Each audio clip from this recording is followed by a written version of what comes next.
Snats blazing. And it's Raph. He's the rapper. I'm the videographer. And welcome to this episode of the Cheatcoders. Do you like how I do that? And I hype you now these days. Yeah, it's good that you're my hype man for the introduction. Kind of like shows involvement and connectivity between the two co-hosts.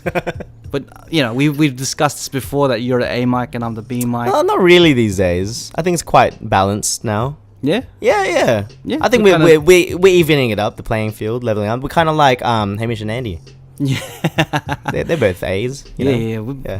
We kind of like have our different perspectives. It took you time to get into that mode. I think I just... you know what I've realized, actually? You know why maybe I was a bit of an A mic at the start of this podcast? Yeah. When I'm nervous or when I'm, you know, just trying to delve into something, I overdo it. Yeah. So same thing, if I'm at a new job, I'll over talk, I'll over like try to like just get in compensate, quick, overcompensate. Point. Yeah, I'm kind of like taking it back a bit these days more, you know? Yeah, listening. Listening, yeah, is important. In communication, it's good to talk, but you know, the best part is to listen. One of the best part is to listen. Because I could, like, if I miss some great points you say and I'm just thinking of what I'm saying, it doesn't really work that way, you know what I mean? That's one thing I've been learning from this podcast. Like, great content comes from bouncing off each other's points. Yeah, it's like so some things you say, and sometimes I'm one-sided. Like that whole, remember, like, this is a long time ago now, but not really, the whole Marvel thing, and you're talking about your Marvel shit, and I was like, yeah. But if you look into it, you can get a lot of content. I could have got something out of it. I could have like bounced off that. We could have had a cool Marvel talk, but I just shut you down. Good times, man. Always taking me back to my good old days. I'm just acknowledging it, man. I'm like, see, I care. But like, you know, it's good that we've grown through this podcast. Yep. We've learnt a lot of things. A lot of shit. Because I'm the type of guy who likes to sit back and absorb what's going on. Like, it's a good skill. It's evident through probably like our guest episodes. Yes. That I'm very, you know, pulled back and I listen and then I chime in whenever I can. And usually have that conversation with our guests. Particularly with the one with Ricey. And then Ricey called me out. It's like, oh, does Raph actually talk in his podcast? I think you were like half because I think like you were struggling with the camera turning off randomly and missing it. So I think you weren't there, especially even the fishing one. Well, that's a different thing. You were just distracted fishing. Yeah. So, yeah, I guess so. We have our days on and off. We're human. Yeah, so things happen. It's just the way it is. It's the way it is. It's the way life is. Yeah. And now we're just, now there's a lot of elements going on. We got the audio and now we got the video. Yeah. This podcast is blowing up as we see it, you know? Hopefully, you reckon we'll get more plays on YouTube? I have no idea. We're separating. We're not really getting many plays on Mixcloud. Hey, all I care about is that people are actually listening. Some people are listening. Funny you mention that. People are listening. Even though it's like 3 people, 4 people, I don't care. We appreciate that feedback, we really by the do way. Like, as in, like, it's great that people take the time to listen, and not just listen, but like if you do approach us in terms of our points, that extra feedback, it's just nice to see it's going to somewhere, kind of thing, you know what I mean? It's not just in the cloud. Yeah, and plus, you know, it's always just going to be up on the internet. Internet is a big, huge cloud full of content, and then we could always look back at it, as we said before. You know, it's a time capsule, and I feel like we're taking people on a journey of this, whatever this is. Yeah, they're on the journey. Like, I was talking to someone that was before. I was like, you've done a lot of progression from your first episode compared to now. It's like you actually own it, whereas before it was like halfway stepping in and dabbling into it. Now you've claimed that you're a podcaster, and that's the difference. From the earlier, and now we got the video. Identifying ourselves as what we're doing and owning it is the biggest difference that you can ever make in progression. And I think that's if you I don't want to go into careers again, but if you want to do something, you got to claim it. You know, you can't just be a halfway person. Like, say, yeah, I'll get into this. You just claim everything. Just claim it. Just do it, man. I'm a runner. I'm a runner. I'm a gym enthusiast. I got like two packs of abs. You know, I enjoy eating. I enjoy 2 packs. There's more wet packs than me. I'm a 1 pack. I don't know. Maybe it's just my snail trail. That's just the illusion that divides it. It's like, there we go. I shave off the snail trail. I was like, oh, I only have 1 pack. But yeah, you just own whatever you're doing, whether it be something that you're very proud of. Like, you know, I really envy the people who own like the smallest things when they're just super proud of it, because like, you know, it's, you know, they're enjoying life to the fullest, to the moment. Like, that's people be like, you know, I made this dish and I'm proud of it, and it's just migrant or something, whatever. Or it's like, I drove to this destination and back and I'm proud of it. I ran to this place and I'm proud of it. I'm happy that I did this. You accomplished it. Yeah, so like felt, you know, if you feel something that, you know, you feel accomplished, and then it just motivates you to just keep going and going. That's what it is. It's repetition. Yeah. And that's what practice is. Practice makes perfect. Practice makes perfect. Perfect is non-existent. And perfection can't be accomplished. But so what is perfection anyway? Do you reckon perfection is an actual thing, or is it actually something that you make up in your mind to actually chase but never get to? It's like a never-ending destination to this finish line that doesn't exist. You know, this goes back to that book that by Mark Ronson? Mark Ronson? That's what Shivy said. Mark Ronson's the DJ, bro. Is it? Yeah, it's Mark Manson. Shivy did that too. My wife Mark did that. Manson, Eminem. My wife's like, oh, you got her the book, yeah? I want to get that. I got her a book. And then she's like, I want to get that book by Mark Ronson. And I'm like, what? Uptown Funk? And she's like, what? Like, no. The subtle art of not giving a fuck. Wait, have you read it? I haven't read it yet. I'm waiting for Shivy to finish it. Yeah. Because it's weird if I buy my wife a gift and I'm reading it. It's like, hey, babe, here's his book. Let me get on that real quick though. I'm up to chapter 10. You read it before? I read it before though, so it's it's re-gifted. It's the worst when that happens. It's a great book, dude. It's a really good great. You know what? Look, I was talking to someone about this before. Who was it? Was it my cousin Alison? She's read it as well, and she rates it quite well. We had a funny conversation. I think we're kind of like closet hipsters, because like the book got very popular, right? Yeah, it's now like number one. Everyone's sort of read it, yeah? Everyone's jumped on the wagon. It's kind of like Kendrick. I think that's why I couldn't get into Kendrick. It just got to a point that everyone's quoting it, and it's like, it's too mainstream now. That's my hipster coming out. You know what I mean? And I feel like a lot of people that buy the book or read the book, they're quoting it, but they're not really taking it in. They're just riding that wave because this is the thing. I read it it's hard to somewhat early. Yeah. Like, it was already hyped, but I read it quite early on. And I don't read any books, for the record. This one just sort of caught my eye because I read I got the demo because I think Johnny Howe, one of our mates, sent me the PDF. It just captured me from the start of how raw it is. It's quite cynical to an extent, the way he portrays life perspectives. It's not like other self-help books, like you need to nurture yourself, you need to, all this bullshit, which I used to feed into a lot because I needed that stuff. But at the end, it fades off. Whereas this is just fucking real. It's just straight up. It's just straight up. It's like, no, you're not special. Stop being a bitch. That kind of shit, you know what I mean? Yeah. Delving off a bit. But like I said, it was starting to get a bit mainstream, so I was losing a bit. I was like, oh, like I like it, but like works, it's funny like, oh, because everyone's into it. It's like, is it losing its depth? But at the end, I was talking to my cousin and I was like, but you know what? It is a really good book. Like, I'm not going to doubt it. If you really take the teachings into consideration, apply to it, it's just as raw as it gets. And I'm not going to go too deep into it, but that point you raised about, what was that point you raised about like the never-ending loop for perfection? You're always trying to reach perfection. What is perfection? This sort of correlates to it to an extent, but the book goes into how our brains, as humans, our brains are wired to solve problems. And so no matter where you are, you could be poor, you could be rich, you could be almost dying, you could be alive, status quo, like wherever you are in the world, we're all human, we all have the same time, we all have the same problems. What is life? Problems.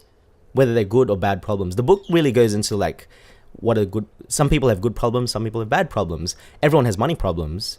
Warren Buffett has money problems. You and I have money problems. It's just Warren Buffett has better money problems. His problem is like, well, my $1 million trillion investment's going down. What should I do about this? Whereas we're like, what am I going to do for the next paycheck? Because I'm going to keep doing this podcast because, you know, that's essentially still a good problem. Not as magnified, but at least we're doing something towards it. A bad money problem is like maybe like, I hate my life. I don't make enough money. I'm getting it's just repoed negative. And it's everything. Just like, I'm getting repoed. But even like your perspective, you could get repoed, but you could have a good mindset and how you take it kind of thing as well. So in terms of reaching perfection, it's It's not a destination. The moment that all your problems are solved, for example, you solved all your problems. Name a few things that you think are problems right now, right? Yeah, for me, probably like, I don't know, just trying to pay bills. Pay bills. Try to figure out ways to save. Save, yeah. All the happiness, are you talking about money problems or just anything really? Okay, there's general problems. General problems. You know, just trying to communicate better. Yeah. To present myself better. Yep. All that stuff, like little things that you're working on. You're working on, right? Yeah. There's the journey towards that goal. Can you imagine if you solved all your problems, like literally all your problems? What the fuck else do you have to live for? Yeah. That's how, like, when you see people that are rich usually, or when people say like, oh, they're lucky because they're rich, or lucky because they were born into money, or they have no issues. Everyone has issues no matter what, because our brains are wired to have to keep solving problems. And that's why you see maybe even famous people or people well off, their problems can be quite deep, could be even worse. Like you see a high suicide rate for people that have it all. Money doesn't, like, it goes back to the whole fundamental of people with money doesn't bring you happiness. Like if you give someone $1 million, the story is ongoing. Someone wins a lottery, 50 million, they piss it away, they end up depressed, attempting suicide, or like their life spirals out of control. As high as it goes, it spirals down. There's a lot of cases like that, not saying for everyone. And then sometimes they realize, I'm happier having no money. Like they think that their problems get solved because of one thing. And you apply that for everything. Like we think that certain goals will make us happier. I can move this back personally to me. And I'm trying to be a bit more direct and deep with these podcasts. There was a time in my life I figured if I earn this amount of money, if I buy a house, if I drive a fucking Mercedes Benz, if I make it in rap, I'll be happy. And it wasn't very fulfilling. Or having a relationship or getting married. I used to think that shit would actually make me happy. And I realized the chase and the anxiety of trying to reach that. Every time I ticked it off, like, because my mindset wasn't right. I wasn't appreciating that I had these things. Yeah. I was always just trying, like, what's the next thing? I'm just anxious to get it done. And you're just chasing it all the time. The beauty of perfection, you're never going to reach it, but it's the journey. This is what I take from this book. The journey to get there, you're always going to be ongoing with something that drives you, like, passionately. That's why it's so important career-wise. You always do something that you actually love to do. You're not just complacent and just rolling through life and the weeds, and like you have to stop and smell the roses literally now and then, like, wow, look where I am, kind of thing. This is great, let's keep going, and like see what else keeps me fulfilled. Or else you're just an empty person that's ticking off goals, and you're not enjoying the ride for what it is. You know what I mean? And then it's like the book has such a great example about people, people that complain about stupid shit. Yeah. Like, pretend you're a bit old. Yeah. Like, this is why they say older people complain about stupid shit. You're at the grocery, your coupon doesn't work. You make the biggest deal about it. Fuck you. You didn't take my coupon, you little bitch. You're making a big deal out of it. Well, other people in line don't get it, right? The people before, maybe a younger person, like, what's wrong with this person? They must be a very sad person or something. You have to remember, maybe, like, this is something he wants to give a fuck about because he's got nothing else to give a fuck about. Maybe he's done. He's lived. He's rich. The old person, by the way. Yeah.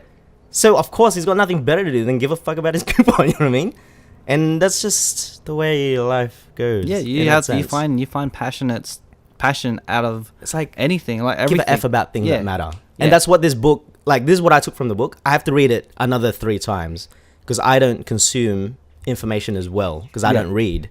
But one key point I took from that book, and it's in black and white. It's just said there, you have to find things that are worth giving a fuck about. When you wire your brain, it's like, I want to give a fuck about this podcast. I want to give a fuck about moving to London and killing it there.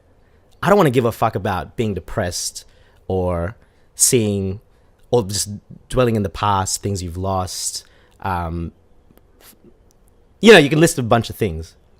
It's wiring your brain in that way. So I went on a bit of a tangent, eh? No. That went for like fucking too long. No, keep going, man. That was it. But that just stemmed from that book. And it was such a big impact on me. I'm not trying to plug it.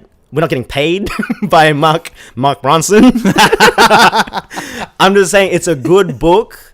Don't ride the wave in a sense of bandwagoning and getting it, putting it on Instagram, good read. la la la hashtag. Fucking actually just read it. You know, it's a great book. Yeah, it's a good. And now book. you've got it, so you're gonna read it. I haven't read it, but we're gonna have a recap, and you'll probably get other points from it yourself. Yeah, and it's good. Like I think I don't know the key to happiness, but trying to achieve certain accomplishments and goals over and over and over again, getting that sense of accomplishment is probably the way to do it. Yeah, it's like you can't just have one goal. Yeah.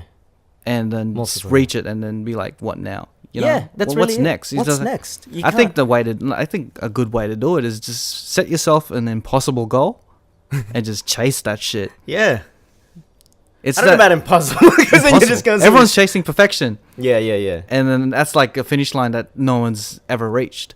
It's a marathon that never ends. Yeah. Exactly. Because like as you know, I think the joys of life is the progression and the progression. Yeah. And being able to look back, like kind of like how we did with our podcast, looking back at episode 1 and see how we've changed. Yeah.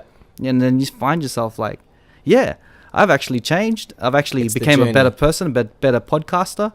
Yeah. And the journey is just... It's all about the journey. And at the end of the day, look, there's another example. You just reminded me in the book as well. Like, it's great to always change, but there are times when, for example, you're chasing a goal, right? Yeah. Your what's the word? Your motivation could be completely wrong for it. Yeah. You with me? So like, we're doing podcasts. The motivation's great for this because it's like, you know, it's an impossible goal, but we're not like we have to make it. Because if that was the goal and we don't make it, that's a big that'll drop. Crush us, you know, like we're really gunning for it kind of thing. And another example, like I'll try and make this one really quick because I might as well just tell you the book, man. This is like the Black Mirror episode. You don't need to watch Black Mirror. You don't need to read the book. I'll just give it to you. You know, I don't have to read anything. I'm gonna just listen to you. I'm gonna forget how to watch TV. I'm gonna forget how to read. I'm gonna be like, I learned this from Nats. At the stop sign, I'm like, fuck, I don't know what to do with this thing. Nats, there's a red sign. What do I do?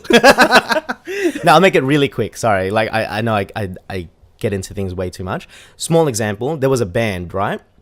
About to take off. I think he was a guitarist. He got kicked off right before the band. He's like, "Oh, F this." They just got signed and they kicked him off. He was like, "You know what? My motivation now is to just kill these guys because they blacklisted me. I'm gonna make my motivation to get bigger and better than them." This guy that went solo, multi-platinum records, toured the country. Great accomplishments. Like what he did was amazing as an individual, as a person, as how many million people in the world he stood out in that sense. The only issue was the band that he got kicked out of was Metallica, and they were like quadruple thing. So no matter what his success was, he couldn't see it. It was always overshadowed because his motivation was always to get better, and it was out of spite, out of his group mates that kicked him out. So he's like he grew very depressed over it. I think like I forgot the name of the band. It's in the book. This is the exact example they use in the book, and it just goes back to what was I getting at with this? So Metallica got big. He was chasing their goals. Goals. Being better than them. He just was never wholesome about it. There was a better point that they raised about that. Well, there's no sense of accomplishment, as in like self pride or self being proud of what you do because he couldn't see that yourself, he couldn't see the accomplishment that he like how good he and did. How came he from because he kept comparing to someone. And then I guess it doesn't help, like he was the guy that got kicked out of Metallica, but I don't even know who he was. Like I'd say like he still had legions of fans and whatnot. They couldn't appreciate what he had. That's exactly because it. He's busy chasing. And I think a lot of people tend to do that. Like you can see it just every day. Like we sometimes, it goes back to like even that relationship episode you had. Like just mind your own business kind of thing. Don't focus on you. Yeah, focus on you. Like it doesn't matter what's out there. Like you see relationships break down all the time around you, and people are too busy trying to portray what's happiness to everyone else in the world rather than actually just focusing on what's there. You know what I mean? Yeah. And that's. Yeah, it's a big issue, I guess. And that's that comes with social media, how open everything is these days, and we live in that world now, so you can't do much. A point that you raised in a point that I raised within the your little tangent rant. Yeah. Is the hipster mentality. Yeah, you like that? I want to delve into that because like there's a lot of things that you can like and then it just blows up. Like and Kendrick, I couldn't get into Kendrick. And then or like for like a while it was for me it was like Lupe.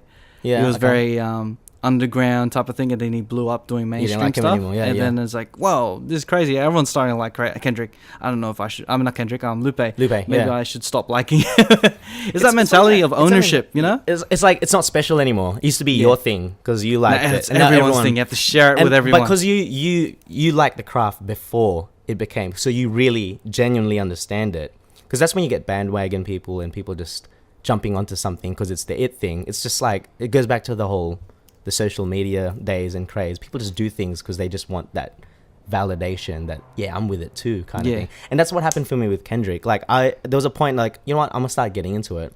Then I see people that aren't even hip hop, they'll quote a bar that Kendrick did, right? Yeah. On like Facebook and say, lyrical genius, amazing. I'm reading the bar, I'm like, well, I'm a rapper, so I know that's a shit bar. You just picked it because they had big words. It's a filler bar. But all right, because you're like a lyrical genius now. It's like, holy shit, Kendrick Lamar is a lyrical genius. And it was just some like literally a filler. Yeah. Yeah. It's crazy. It just pissed me off. And I'm like, you know what? I can't get into this. This is annoying. Yeah, and like even I'll sound like these guys. I'll sound like when Lupe or even Kendrick blew up, and then you start thinking like, oh man, you know, I liked him first. I liked him before he was fat. When you start saying that, oh man, I hate when people say that. Yeah. I kind of shoot myself when I say it. You become it as well. But it's a normal. I think it's human mentality. Yeah, I think it's the ownership thing. Yeah, it's like it is. When you find this mad song that you like, sometimes you're a bit hesitant to share it to other people, but at the same time, music is supposed to be shared. It is, yeah, and that's what creates the debates. It causes the talk. It's like me, like I don't like talking about Eminem here, but when people quote his new stuff, I'm just like, you don't know Eminem. I knew him when he was good, you know. Yeah, he has a long enough career that different generations listen to his music. And I hate it when kids are like, Eminem's the greatest of all time because of recovery. And I'm like, don't talk to me. It's crazy. It's crazy. People like, that's the beauty of having a long career in music, whether it be Eminem or Jay-Z. Different people will just like, gravitate to different albums. Different albums, yeah. And it's true. Just, you know, it's just time-based, you know? It is. It really is. And it could annoy you because like you're getting older and you know the older stuff. Can you agree like these because you remember we used to do comparisons of like rappers where they stood in like we have like the gods and then there's like levels, gods, the kings, generals. It was like a military ranking system. I mean, hierarchy. Yeah, and then we've got like the gods. Like we haven't talked about this in a while, but I consider god level. You have Eminems, you have your Jay-Z's, Nas. Yep. They may have that they're like, are they gods? Oh, there was one higher because I know that like we had Biggie and Pac because they were dead, so they're the gods because they're already there. But then you have like kings. Sorry, kings. They're the kings. Okay, cool. So we have Eminem, Jay-Z, Nas. They're kings in their own right. And it's funny because when you think about these king level rappers, no one's delved into that territory yet. Yeah, because a rap career hasn't. On that level, longevity is part career of that. Hasn't to be like king. To be that active because you got like the old school rappers like Ice-T and those guys, but they're not exactly as relevant anymore. Well, in a mainstream sense, and hip hop's become mainstream, so it's like it's uncharted territory. Like we don't know what a full career in hip hop looks like yet. Whereas you got rock type, like rock genres and even classical, they've got. That music's been a while, and you've got them like really 60s, old, and they're still making classics or music. It's still respected in their own right. So hip hop's very young in that sense. Yeah, compared to other genres, like we're probably older than the EDM stage. Oh yeah, and then can you imagine EDM in the future? Everyone will be like EDM, like they have their own stages of EDM, and then like Steve Aoki's like boom, boom. It's like Steve Aoki is gonna be like the Biggie of EDM. The Biggie of EDM. It's crazy. It's crazy how people perceive different genres of music. Like all we know mostly is hip hop. Yeah, that's true. So like when we look at someone who listens to like EDM on a passionate level, like we look at hip hop, we kind of look at them crazy. It's like, man, you've been taking a lot of pills. Do you think the whole EDM thing will have that sort of longevity? Yeah, it's a good market because like they're marketing onto futuristic sounds, and the future will always stay the future. It's like, I don't know. Yeah, it's true. Like, I don't know how you can keep elaborating on that kind of. I'm not hating. Like, I had an EDM phase for a couple of years. I stopped listening to hip hop completely, and I was just in the festivals and all that. I really think that it's mainly gonna be like it's gonna be like it's gonna take a while for it to fade off. But wait, this is a funny point because EDM's just left field completely in terms of genres. There's actually like old school ravers that were at the time that hip hop was even like old school clubs. Like I looked them up and it looks so weird. It was so surreal, but it was at that time frame. And those guys now, they're like the OGs of rave, and they're like, oh man, all this new EDM, man. Yeah, it's like so hip hop. It's like, what is this? And I'm like, oh, are you kidding? This is the shit. Like, that's stuff I like, the newer stuff. And these old school ravers with their old school rave moves. This shit's actually been out for a long ass time. Like I don't know about hardstyle if that's been out for a long time, but they used to have. Probably in the European scene. Maybe European and really underground. Like what they used to do was get abandoned warehouses and just set it up. It was real grimy and underground, and obviously it was just a drug fest. These guys were on pills and just peaking, but it was that was it. It's kind of like a hip hop, and it started off with like parties, house parties, and abandoned apartment parties, and everyone now it's become straight up pop. Well, I think that's what's happening with EDM. Like, I don't know how much more it'll get bigger. It's pretty big, but it's breaking in as the main. Like, everything's influenced. Like when you notice pop, just pop, in 90s, the pop music, like even like Britney Spears or Christina Aguilera and Backstreet Boys, even the beats, I wouldn't say it's hip hop, but the instrumentation, like the drums, the bass lines, is more that. But now when you look at pop now, it's got the electronic sounds, that tempo, the EDM tempo, but it's not quite EDM, but it's like pop sort of delves into what's the in thing now. Yeah. So back then, because hip hop or R&B was the mainstream, so either R&B, really poppy R&B, or like was sort of influenced by the real legit R&B, where you have like Brian McKnight and Boyz II Men. I don't know. I'm delving into uncharted territory, but you sort of get what I'm trying to say. I can understand. Yeah. Whereas pop now, it's very EDM influenced. Yeah, it's like there's always a bunch of pop music in pop charts, which it's straight up just pretty pop. much the same. You could mix it into the same thing. You can tell it's been engineered by a label. Yeah, and then you have like a few gems there that are different from the thing, and it's kind of like back in the day when like I think Boyz II Men was like #1 with their ballads and stuff, then it just showcases vocal talent, and like nowadays it's the Adele's, the Sam Smiths. Yeah. You know, they stand pop, out, but they like you're legit really good. They're really like people like that. That's talent. Probably like the gems, because like not only the EDM crowd could appreciate it, or like the pop crowd appreciate it, but other people to appreciate like underground stuff would appreciate the talent. That's true. Older people as well. So that demographic is like endless, kind of. It is, EDM I feel like is the new hijack genre as well, because every time like you said with Adele, you've got those type of ballad type singers, there's always an EDM version, so you can rock it in the club, because obviously those ballad type songs they used to like I used to listen to the station and hear a track. I was like, oh, this track's coming up, and you hear it and it's the dance version, and I'm like, oh man, I don't feel like dancing, I want to listen to something raw. It is. It's true. It's interesting to. That's why the whole streaming thing's kind of kicking off, because like you get to choose whatever you want to hear at any moment, any time, whatever you're feeling. But like it comes out. But generally, pop music is kind of music on the is same like whatever's level. in.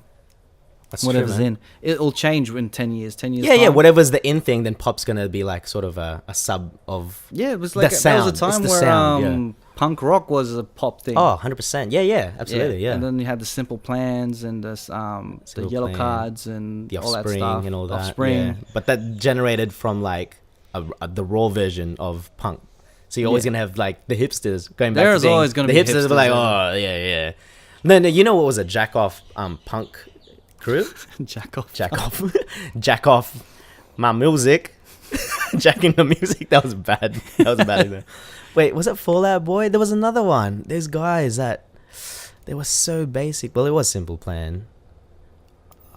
My Black Chemical Romance. I don't know, man. They Sorry, all melded. Yeah, they all sort of melded. Because then you had the legit punk, like Blink 182, but then they were like a gem. They were cool.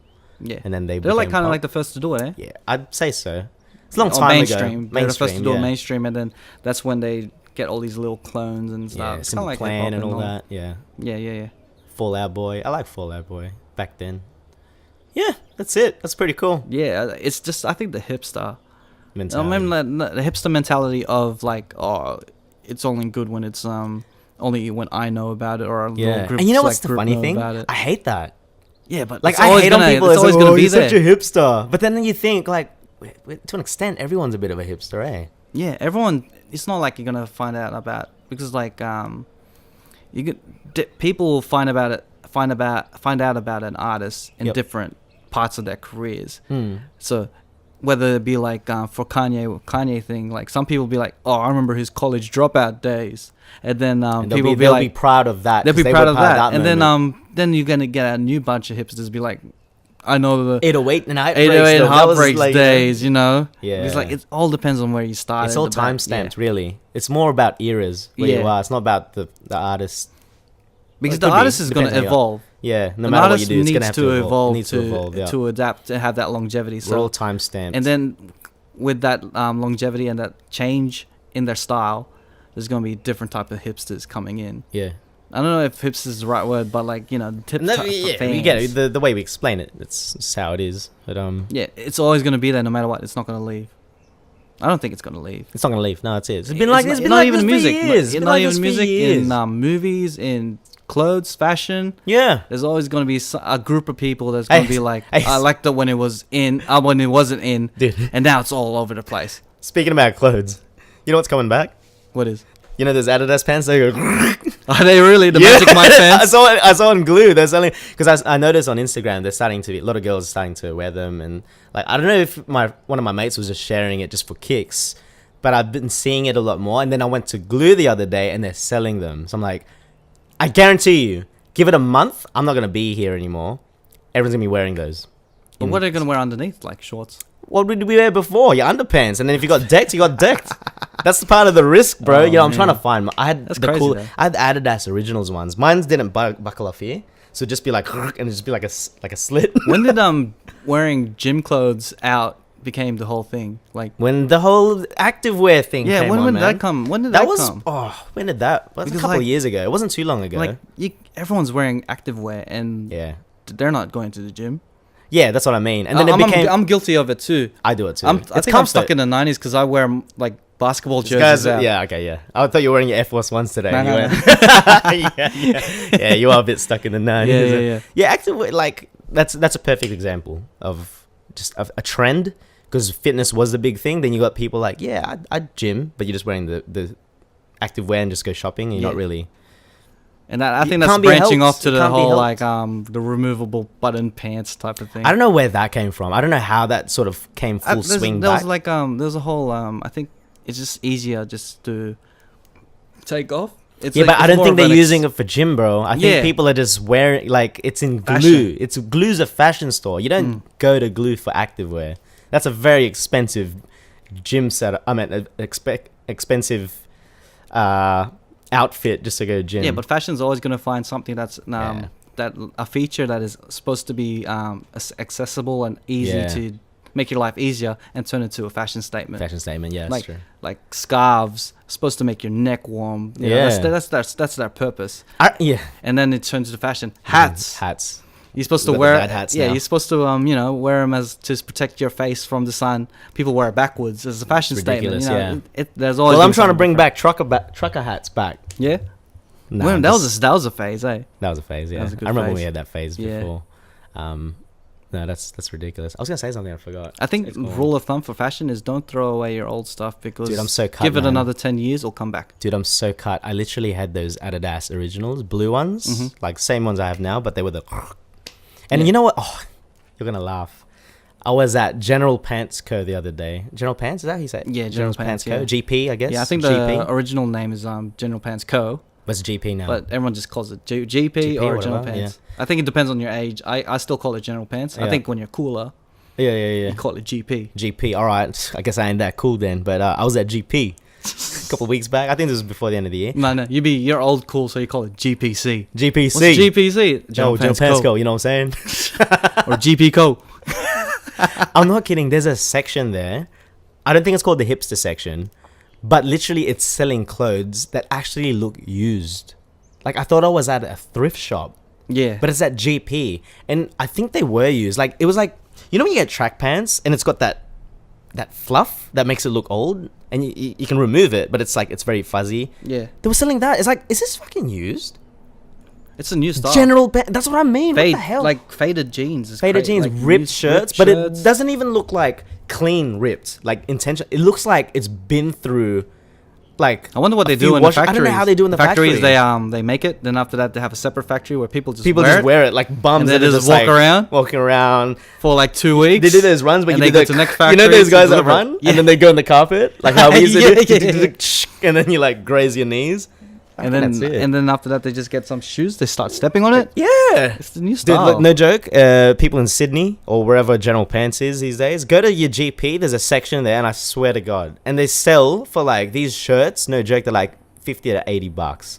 I'm like, I do not understand this. I could just go to my old bags of clothing that are stored in one of these boxes. Same shit. I should probably sell it for like $100 because it's legit. Consumerism's crazy, eh? It's so weird, man. I don't understand it, bro. It's so weird. Man, you should make your own like fashion label and just sell your own clothes. That's why not? It's called Garage Sale. I think there's like a fashion label called Garage Sale. That'd be cool. Is there one, or is that what I you're don't know. saying? I'm just saying. Like, all right, copyright. This is our idea. Yes, this is our idea that we're gonna put out in the public. Sale. The Garage Sale. The Garage fashion sale. Label. I like it. Yeah, man. And you're just legit just selling your own clothes. I just don't understand. Fashion's not my thing. Like, I just don't get it, you know? Yeah, sometimes. I'm at that age where, you know, it's just... Whatever. I'm trying to follow it a little bit. Yeah, but I'm not too into it. You know, I'm just wearing... As long as I'm wearing pants and a shirt, I'm good. Yeah, that's it, you know? Exactly. Like, I'm comfortable wearing a button-up. Comfort's the main thing. Yeah. Comfort for now, over...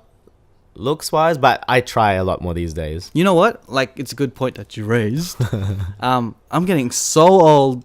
I'm going to I'm feeling so old that I'm actually taking off the stickers off my snapbacks. You know what? I took it off and I felt liberated. I felt free. You're getting so old that you still wear snapbacks.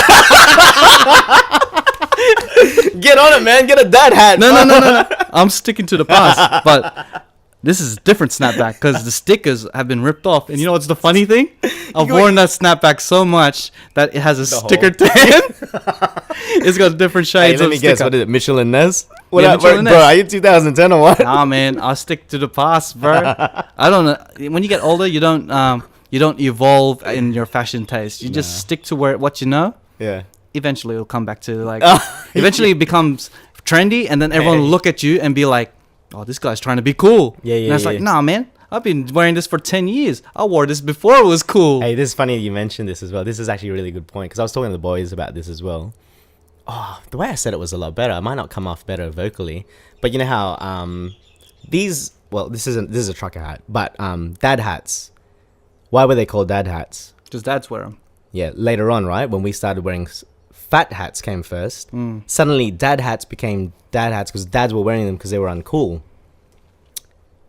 What do you reckon in 10 years? Do you reckon snapbacks will be the new dad hats? Yeah. And then there's a whole generation of us you see Rap still wearing his Michelin hats. And it's like, oh, nice dad hat, Rap. Yeah, it's going to come to a point where, like, old people, because, like, as you get older, you just want to stick to what you know and feel like what you were younger, you know? Yeah. And then you wear your snapback and whatever.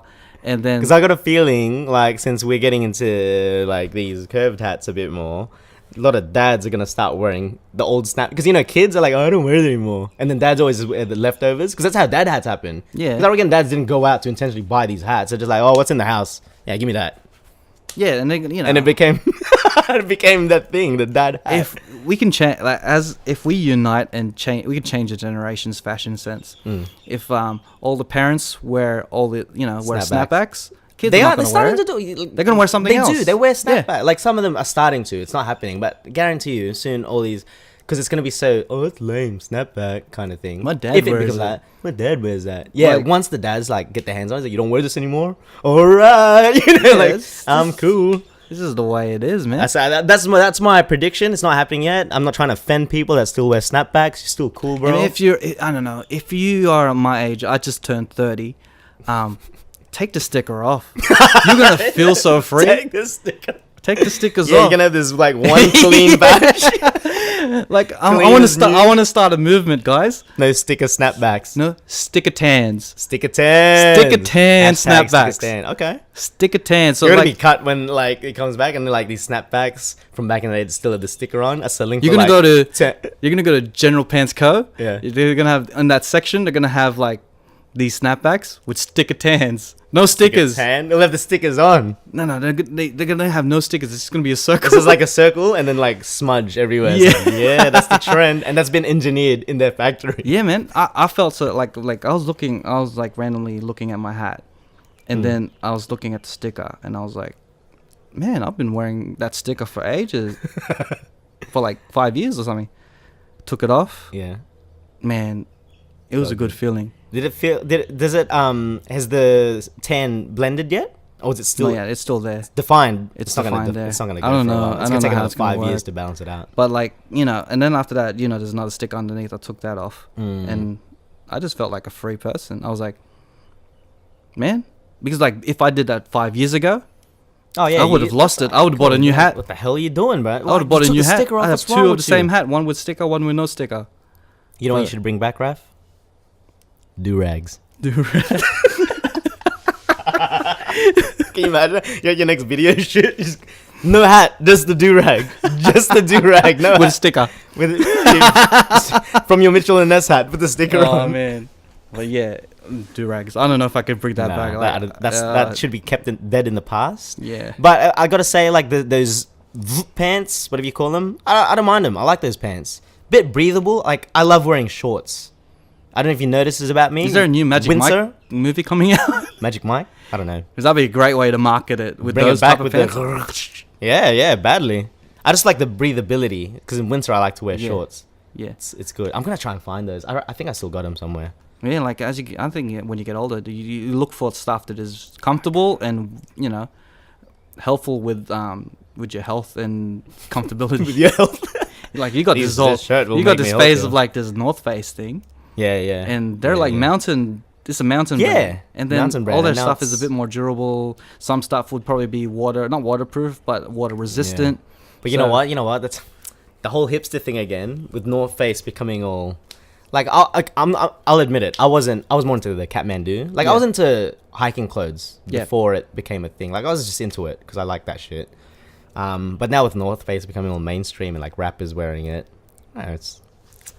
I got some North Face shirts, but I'm like, it's not that I'm gonna go back to my Kathmandu. Like I got a few North Face shirts. I'm like, it's just wear everyone's into it. Get a Hawaiian Lows shirt. Yeah, rock that shit. Oh, you know what's you gotta maybe I should bring back the Billabong, bro. The Billabong. hey, I worked at Surf Dive. And they had the Billabong shit, and some of it was good. like I actually ended up wearing them, and I had a phase in my life. The name kills me, Billabong. I had a phase in my life where I was just a surfer dude. You were a straight surfer. Did you wear No Fear? No, not No Fear. Manny Pacquiao got No Fear at one stage. Yeah, he took it. Like it was a Kmart brand. I remember No Fear, and then there was Bad Boy as well. Bad Boy. I think Bad Boy was part of No Fear or something. Yeah, These are all Kmart I thought it was brands. a part of actually. Like I thought that was P Diddy's brand when I was a kid. Wait, you know what? This is another random segue. I think we're going a bit over time, but it's funny how certain brands can kill a brand as well. Yeah. Do you remember when starter caps were being sold in Kmart? Yeah. It put me off. Starter caps are like OG, man. Fucking Eminem talked about rolled it on a starter cap. Saw it in Kmart. I was like, what the hell? For some reason, amazing. It's cheap. I can get 100 of these starter caps. But I was like, put off. I was like, I don't think I want it anymore. I think it's got to be I think we came back with fashion when we were kids. when we had nothing else to spend our money on, we actually save up for these type of clothing, whether it be shoes, sneakers, hats. We'd save up, and then we'd feel accomplished because look at this. Look at this. Look at my hat collection. Look at my sneaker collection. Yeah. You grow out of that shit. Yeah, man. yeah. It's I'm like over that. It's an art form at the same time. Kind of ways. I'm not trying to call anyone out, but it's like, look how much money I've spent on my sneaker collection. It gets sad like that, doesn't it? Yeah. Yeah, and then a little bit. It's just I think the whole, when you water down a product, it's at Kmart. It's like, It kind of kills it. It kind of like, you know, I'm gonna go to Kmart, which is very. You think of your parents buying shit there. You think of the prices are really low, and when you get it, the issue is when you have money, it just levels up, and it's stupid. Like, I've bought some pretty stupid designer shit. Like, I bought a Gucci Mane shirt, right, from Glue, and I thought it was cool. Like, because F you consumerism. I was contemplating buying a real Gucci shirt. Yeah, you know how much that shit goes for? Take a wild guess. I'm guessing 1,000. Okay, that's a pretty high guess. No, okay, I'll think about 300. No, it's $400. All right, no, it's close. Bro, it's a t-shirt.